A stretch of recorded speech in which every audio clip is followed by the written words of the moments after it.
So, what are you expecting from me? Right? What do you want tonight? What do you want? What do you want from me? It's been years of this now. Years.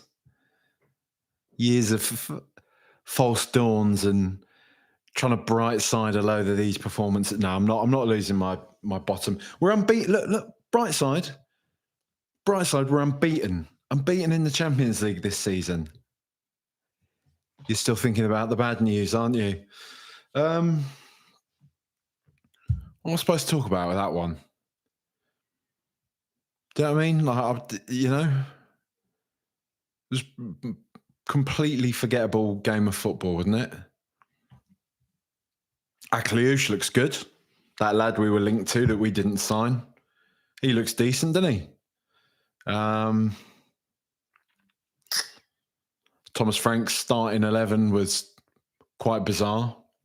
What's he hate Papa Massar for now? Why does he hate him so much? What's he done? He's been listening to the extra inch, hasn't he, Thomas Frank? Listening to the extra inch and hearing all of Windy's propaganda about Pat Massar. Yeah. I was talking to a friend of the show, Phil, the other day. Yesterday, actually, in the wake of Arsenal's game. And obviously them being really good, is not very nice, is it? It's not very nice at all. But we'd sort of come to this point, and I know it's a bit kind of one of those, oh yeah, you're right, yeah. Tell us something we don't know. But we sort of came to this point where we were like, we could just do, right? We could just do with Spurs actually just being really good now.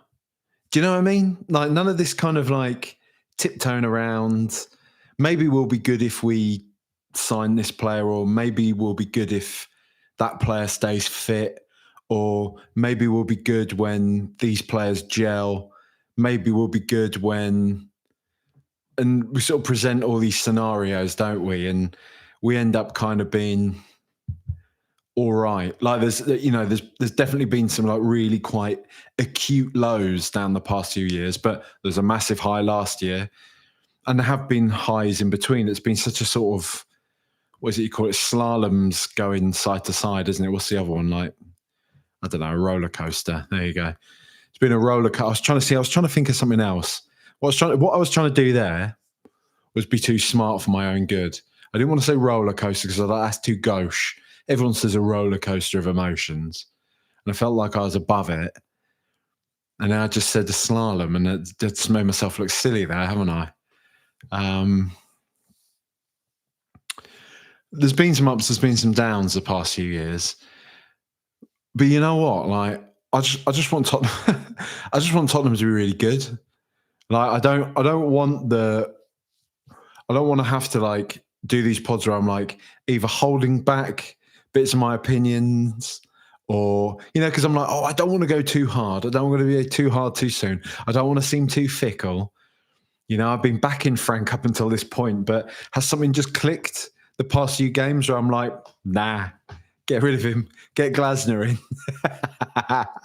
It hasn't, but intrusive. I did a tweet about this. I did a tweet about intrusive thoughts, and I think people don't get what intrusive thoughts are. Like intrusive thoughts are, I don't know, the worst possible thing. When people say, you're standing on a train platform and somebody nearby is talking really loudly on their phone, or there's somebody being annoying around you, and the intrusive thought is, I could just push them on the tracks now.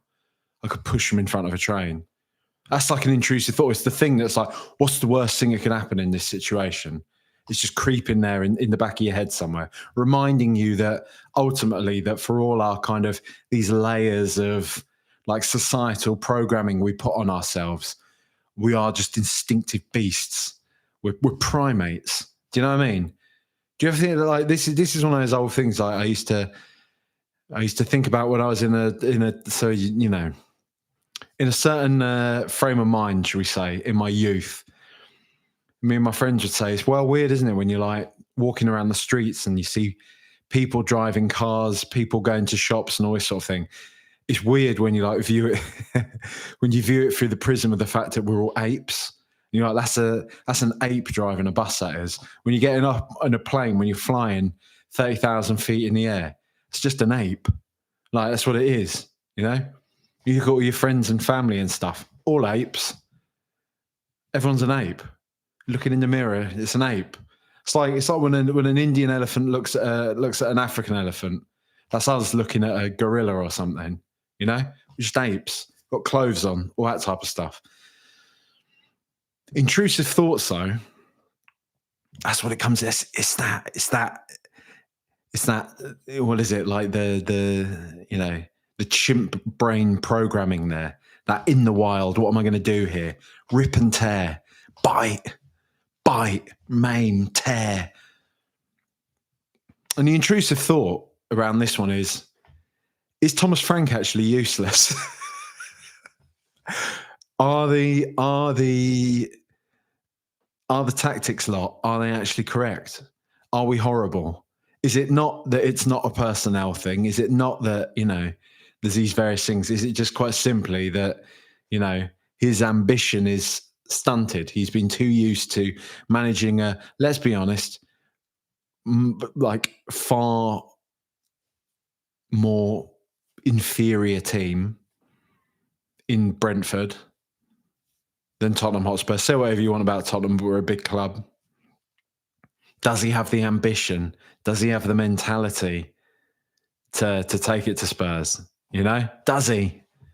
That's an intrusive thought. I'm not saying that. I'm not projecting this. Well, I mean, I literally am. But what I'm saying is, I'm not holding this as like a truth. I'm not holding this and saying this is my theory on this. This is how I feel about Thomas Frank right now. What I'm saying is, just somewhere in the back of my head, there's this nagging little thought where I'm like, does he actually know what he's doing here? Like, what's going on? That starting 11 today, bizarre. Pat Matasar just completely disappeared from the team, who has been one of our better players this season. Just completely gone. But then you look at this game, you look at certain passages of play, you look at certain players presented with certain opportunities, if you like. And then I am kind of like, a lot of these lot are useless, aren't they? A lot of these lot aren't very good. Richarlison, what's going on there? We're still hoping that one's going to come good. Get him out the door. Get him out the door. Don't want it anymore. I'm sick of it. Get rid. Get rid of him. Dom Solanke, if you can't get fit, lad, if you can't man up, out. Get him gone. Bring in, I don't know, get Harry Kane back. Let's do that. Easy. Easy work. I don't know. I just want us to be good.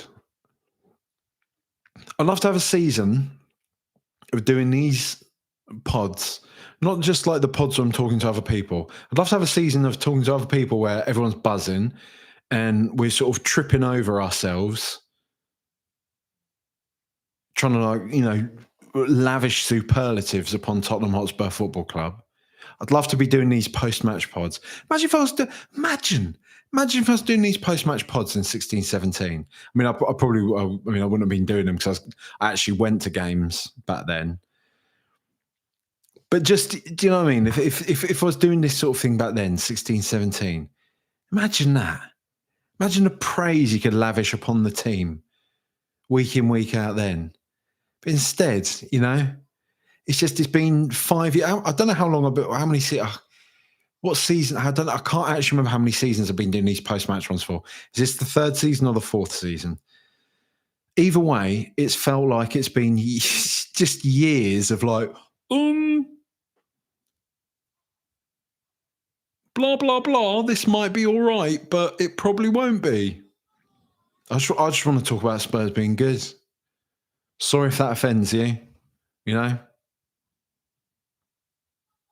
Sorry if that's going to get me cancelled. but I'd quite like Tottenham Hotspur to be good nowadays. I'm sick of processes. I'm sick of looking at the vision far ahead. I'm impatient. Piggy wants food. Piggy wants feeding now. Give it me. Give it Piggy. Give Piggy good football. And by Piggy, I don't just mean me. I mean you. I mean all of us. That's it. And I mean Piggy in a figurative sense. I don't want to start getting myself in trouble and offending people.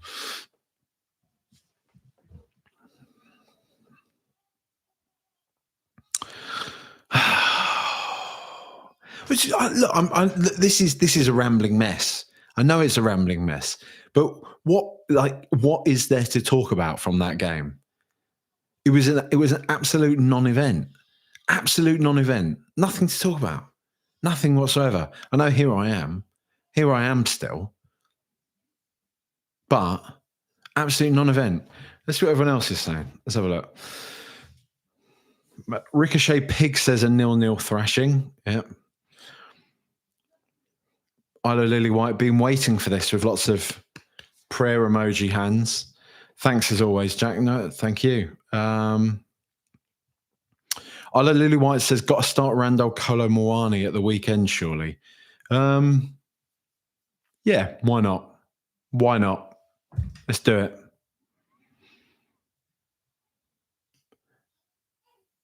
Jask says, snooze fest, surprised we're still awake. I'm surprised I'm still awake, to be honest, mate. Like, newborn, been doing shifts, been doing all this sort of stuff with Charlotte, little care windows and all this type of thing. But still, you know, sleepy. Sleep's different, sleep pattern's different, all that type of thing, you know. I actually stayed awake through that, though. Bigger me. And here I am now. But yeah, I agree with you, mate. I don't know what we're supposed to talk about. Baz O'Brien says, I think I'll come back in February. No, don't. No, stay listen. No, don't come back in February. Stay now, Baz. All right? Don't make those numbers go down, mate. All right? Just put it on in the background. Just put me on in the background. Don't even watch it. You know? I don't do this because I expect anybody to watch it. I do this just to see some little numbers rise up on the screen. That's all that it is, isn't it? Social media, man. Social media. Stop making stupid people famous, right? What is the value in social media? Or is it just all dopamine hits? Blah, blah, blah. Baz does say congratulations on the baby, though. Thank you, mate. I appreciate that. So if you really want to congratulate me, don't come back in February. Stay now. Let's go on this journey together, Baz. Jack Underhill says, we fully got away with that. Also, I'm very much over the constant horseshoeing around the back until Porro spams across or pelts it into Kudus, hoping he can do something. That's not a tactic. Well, if I'm to be a pedant, Jack, it is a tactic. It might just not be one that is very nice, I guess, you know? Porro had a really weirdly bad game today, I thought. I really like Porro. I think he's maybe been our best player this season. Definitely one of, maybe the best. Weirdly bad performance from him tonight. Like proper weirdly bad, I thought, anyway. I thought. David T says, Frank seems a bit like AVB Mark II so far, except instead of Gareth Bale, he has Danso's long throws. Yeah, that's one way of looking at it, mate. Yeah. Agliouche looked decent, according to Darren. I agree. James 83 says, we're not very good! Exclamation mark. Really wanted to hammer that one home. And I agree, Darren. I agree. I don't think we're very good. The strange thing is, though, what I would say is, like for all my sort of theatrics at the start, I don't think we're bad. I actually don't. I don't think Spurs are bad. I don't think we're playing badly. We're not playing like that attractively. We're not playing kind of beautiful football or anything like that. But I don't think we're bad. West Ham are bad, right? And I know you can't always compare yourself to the lowest common denominator and all that type of thing. But equally, it is worthwhile having a bit of a reference point. And West Ham are a bad team. Like, they're bad, they're horrible, they stink for reasons other than just their football. But Spurs right now are not bad. We're not very good though. That's kind of how I feel. That's where I am. Like, centrist Dar in it, right there, sat on the fence.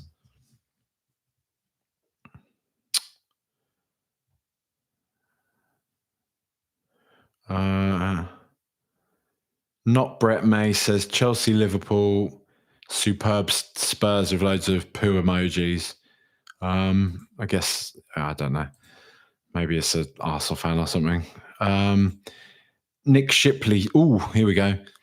Nick Shipley is a spicy one. Says, what is Simons meant to be good at? It's an interesting one. He's one that started, I think, was it Jamie O'Hara started digging him out, didn't he, the other day? I mean, it's a bit rich, isn't it? Right. But Jamie, I don't know if you've ever seen Jamie O'Hara. He was, I don't know, I don't know what the program was or anything, but I've just seen the clip doing the rounds on Twitter before. It's toe curling. He's on some like US dating show or something. It could be like a Love is Blind or something like that. I don't know what it is, but it's some US dating show. And I'm guessing there's a point in the show where the contestants have to like reveal something about themselves. And Jamie O'Hara says to this, unwitting American lady, he says, like, back home in Britain, I am a world famous footballer. And it's it's just, it's horrible. It's horrible. It's very,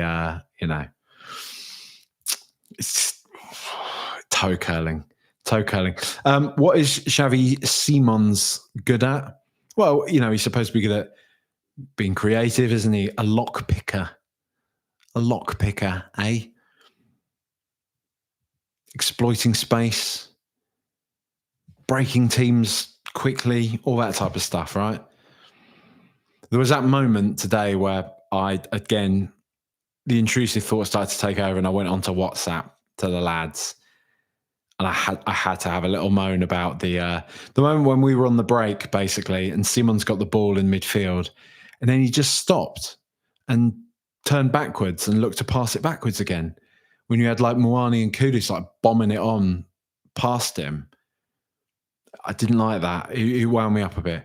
Maybe he's low on confidence, maybe all these sort of things. I actually really like Xavi Simons, but things like that, it's not a good sign, is it? It's not a good sign. There was that moment, I don't know if you saw it in the Aston Villa game, when Tell had that break and he didn't pass the ball to Simons, who was like an acres of space in the middle, and Simons was like fuming. You could see he was just like waving his arms about, quite unhappy with it. But there were a few times this evening when he got the ball in quite good positions, and he just didn't shoot. He sort of would either hold on to the ball or again spread the play out wide, and maybe that's what he's been instructed to do. But I'd like to see a bit more of that, like that just instinctive, dangerous player that I kind of felt like we were getting when we were first linked with him. Do you know what I mean?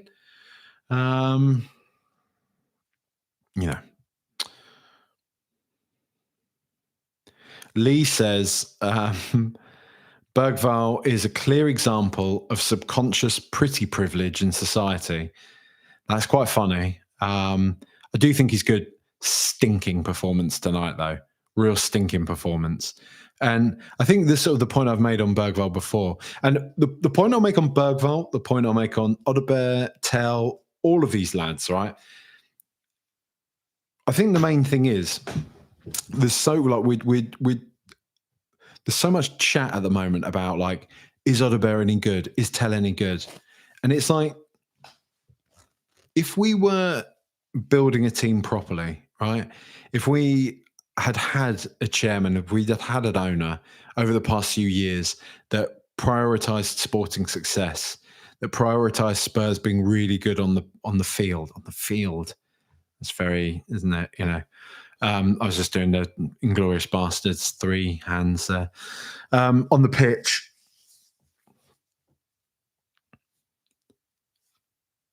we wouldn't be having these conversations about like Odegaard, Bergvall, and all that type of thing. What would be the prism that we'd be viewing them through is how did they do when they got a game in the Carabao Cup? How did they do in those last 10 minutes that they got at the end of a game that we were winning, for example?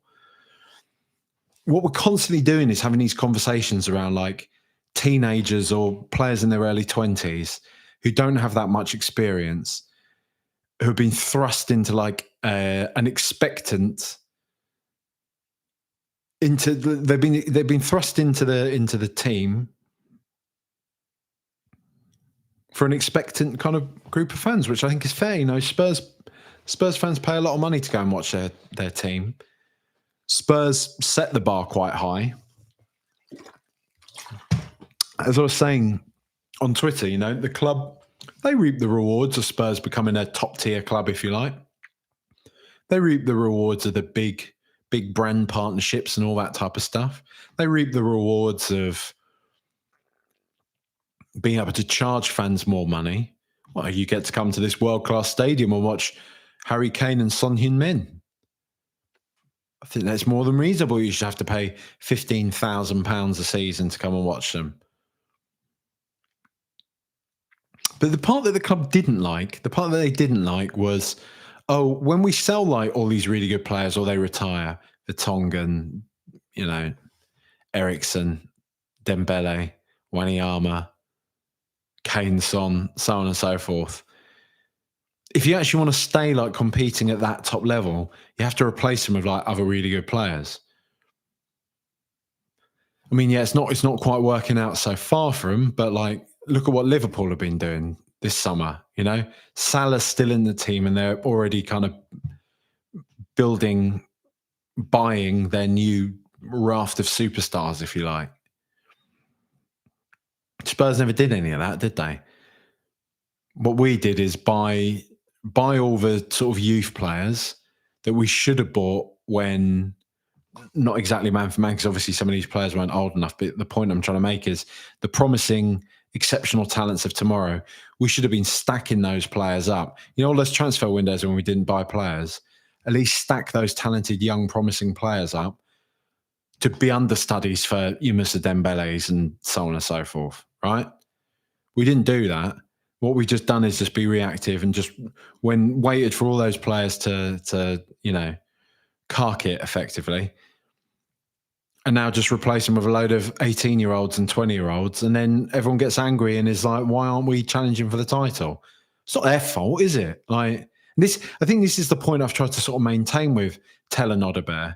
Like, I'm not trying to like, you know, be like a not all heroes wear capes type person on this. They might both be useless.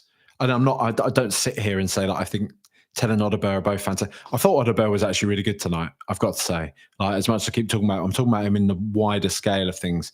But I actually thought he was really good tonight. And I am actually often really quite encouraged every time I watch Odegaard play. But my point as such is that the scrutiny that is poured onto these young players, onto these promising young players, is a direct consequence of Tottenham not building a strong first 11, of Tottenham not effectively recruiting players of a certain level of experience, at least not doing it consistently enough. The priorities are always just so off. Yeah, and it's going to take some time. I don't think I'm still positive about Spurs overall. I think in a couple of seasons we might be all right. We might start kicking on. Let's see what the Lewis family are going to do. Let's see how much money they start spending or don't. You know, let's not forget it is still them, Enoch, that have been in charge of the club for the past however long, 22 years or whatever it is now.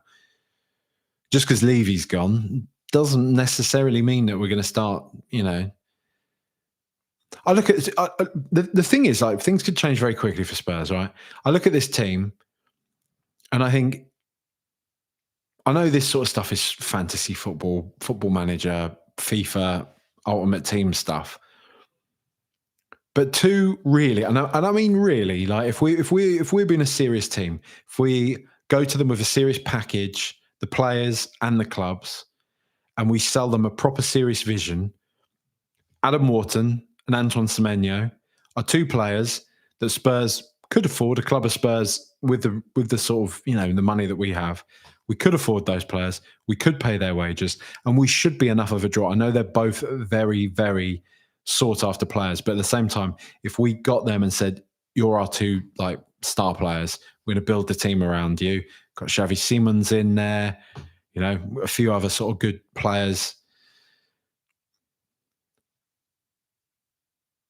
Then I think we'd be a much better outfit.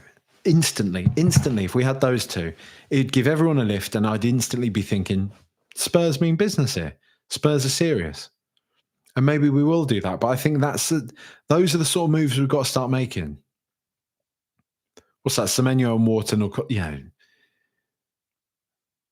it's going to be close to 200 million for those two. But why aren't we doing? Why do we keep telling ourselves we can't do it? We can do that. We're a rich club. Of course we can afford to do that. And if we do have ambition, that's the sort of deals we need to start making. No more of this, I don't know. I don't mind signing the promising young players. I don't mind that. We need more players of a certain quality now, because we're unbeaten in the Champions League. To be fair, let's see how we fare against Paris Saint-Germain. But we are unbeaten. We're doing all right, but I do think we're not doing all right, are we really? That game against Bodo Glimt was horrible. I just feel like we look a little bit out of our depth in the Champions League this year,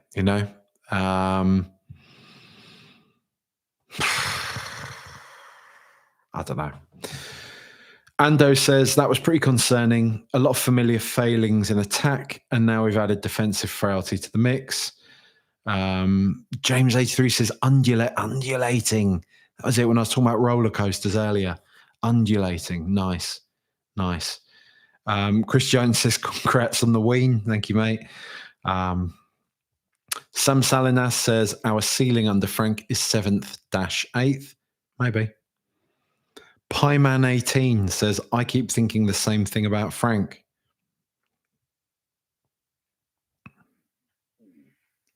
Deuces Wild says, felt like we were 2-3 men. We were down 2 or 3 men in the whole of the second half. Painful viewing. Yeah, it did feel like one of those games. It just felt like one of those games where we could never really, it's so annoying sometimes when you watch football. And you watch those games, you're like, beg your pardon. We've not been in this at any point. We've never gotten a foothold in this.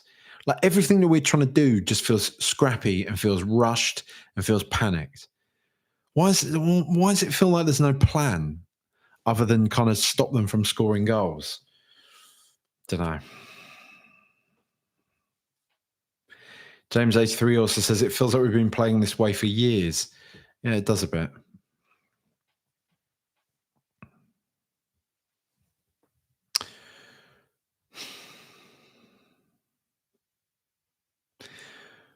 Crocodox says, we're all looking at Frank because we don't want to admit that this team is absolutely mid-table as it stands. I'll admit even I've caught myself blaming Frank, but then I'm thinking, who actually gets any good football out of this? And that's, probably fairly true. Jask says, got to back the manager. It's not great, but it's not awful. We're not leaking goals and not looking like relegation fodder. Let him work things out this season, and hopefully we're a better team next year. and I think that's that. I mean, that's how I feel, mate. That's how that's where I'm at with it. I'm just having a bit of a moan, Just having a bit of a moan. That's me prerogative. Mm.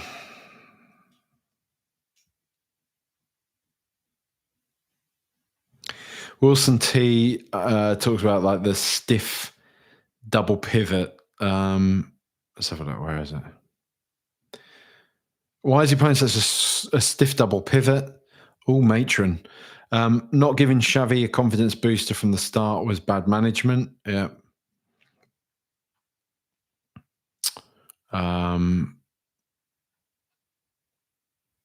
Julian Big says that could have been a cricket score. Lucky their shooting boots had their laces untied and Vic was dialed in. I still think Frank will sort it, but our attack is limp at present. Xavi looks lost. Yeah, I don't think that's. Yeah,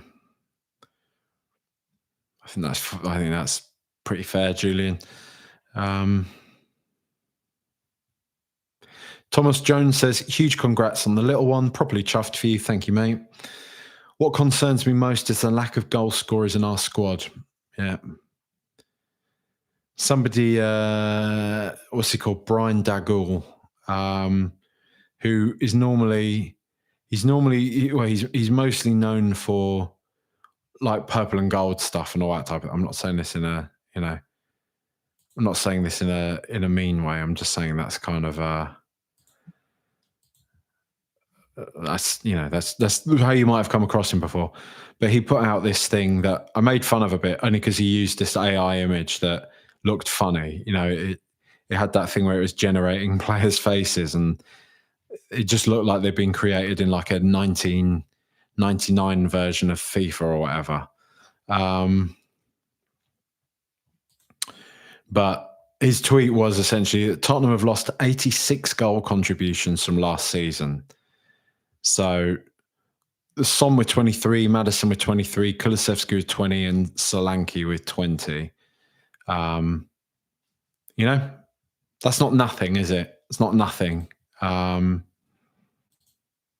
So that's something.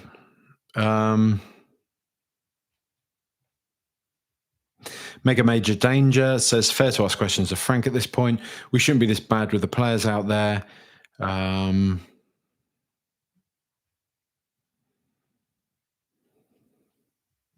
Alan Leslie says, we are blunt and disjointed, not bad.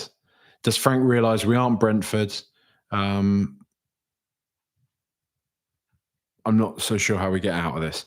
Yeah. I agree, Alan. That's it, because I'm saying I don't actually think we're bad. I just think we're not good. That's the main thing, isn't it?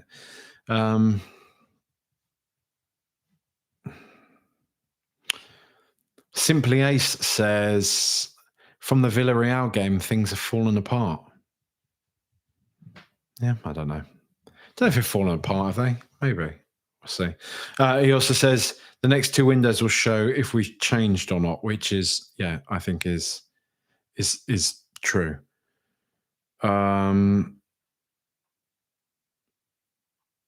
Let's do the players, because what are the? Just having a look at some of the other results tonight. Chelsea 5-1, Liverpool 5-1, Bayern 4-0, Madrid 1-0, blah, blah, blah. Yeah, quite good.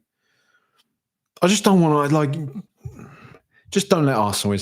I'm sort of, I think we're going to have to, prepare ourselves, And talk about Arsenal just for a second. We're going to have to prepare ourselves for them to win one of the big ones, I think. It feels somewhat inevitable right now. Premier League, I've seen them do a couple of times. Not going to be pleasant. Don't get me wrong. I'm not sat here, thinking it's going to be a laugh a minute if Arsenal win the Premier League. But I could take it. I could just about take it. Seeing them win the Champions League would be disgusting. Disgusting. I think we just got to remember, there's a lot of good teams. There's a lot of good teams still in the Champions League. PSG aren't bums. Bayern aren't. Real Madrid aren't. Man City aren't. So, just don't let them do it. I'm going to do the players. And of course, this will mean there's going to be an advert break coming up. So for anybody that moans about adverts on pods, I'm giving you a heads up now that they are going to kick in a second. But also, if you don't like adverts, you can get every episode of Rule the Roost podcast ad-free on Patreon, patreon.com/RTRpod. So if you join the supporter tier, you get all of the pods that I put out ad-free, as I've said. But if you want to join the Inner Sanctum tier, you'll get extra podcasts.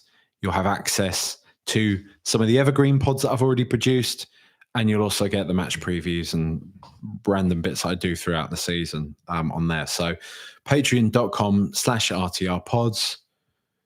Support the show. Appreciate it. Let's do the players. So Guglielmo Vicario, somebody I've been digging out a lot lately. Magnificent game tonight. Can't fault him. Kept us in it. We could have lost by several goals were it not for him. Well done, Guglielmo. I'd still like to replace you, but good performance tonight, lad. Pedro Porro, weirdly poor performance from him tonight. I thought, weirdly poor by his standards. Didn't feel like anything he was doing was coming off. Don't know. Just put it down to a bad day in the office. Kevin Danso, I think he stepped into the defence admirably. I think he's he's pretty class, isn't he? Pretty good player. I like him. I'd like him a lot. Mickey van der Ven, very good. I usually worry about Mickey van der Ven without Romero, but I thought he was particularly good tonight. I think he used his strength, he used his body really well on a couple of occasions. And I think that's one of the things about Van der Ven. Maybe it is a learning process for him. But, he's such a big, tall, strong guy. He often doesn't use that to the best of his advantage. He uses his speed, obviously, a lot. And that's like the sort of main asset we see from him.